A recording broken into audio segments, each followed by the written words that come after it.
In this video, we will show you how to set up your NESCAFÉ Dolce Gusto Eclipse. First, plug in Eclipse. Switch on the machine. Your Eclipse opens automatically. You will have to close it manually.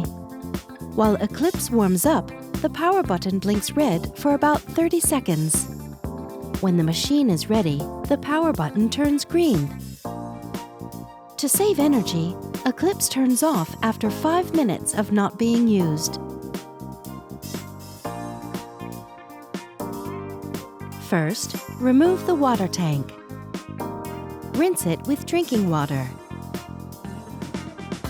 Then, fill it with drinking water and reinsert it.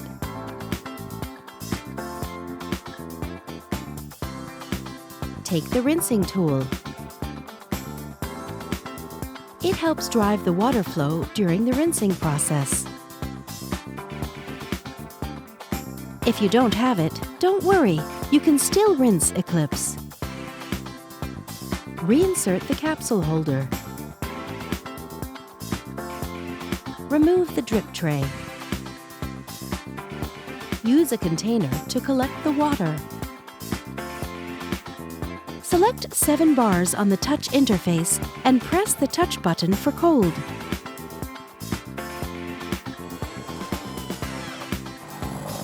Eclipse will start rinsing. This can take about 30 seconds.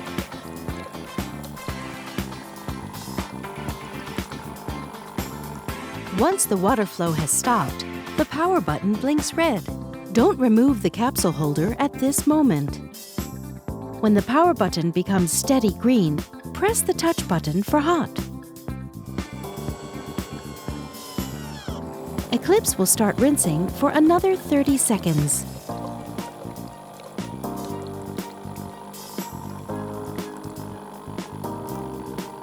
Once the water flow has stopped, the power button blinks red. Don't remove the capsule holder at this moment. Remove the container.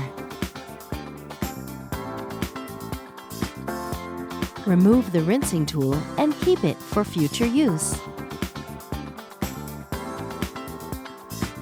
Reinsert the capsule holder. Put the drip tray back. You can adjust it. There's a low position for large cups, a middle position for medium cups, and a high position for small cups. Switch off the machine. Gently push the head. Thank you for watching. Now you can enjoy making great coffees with your Eclipse.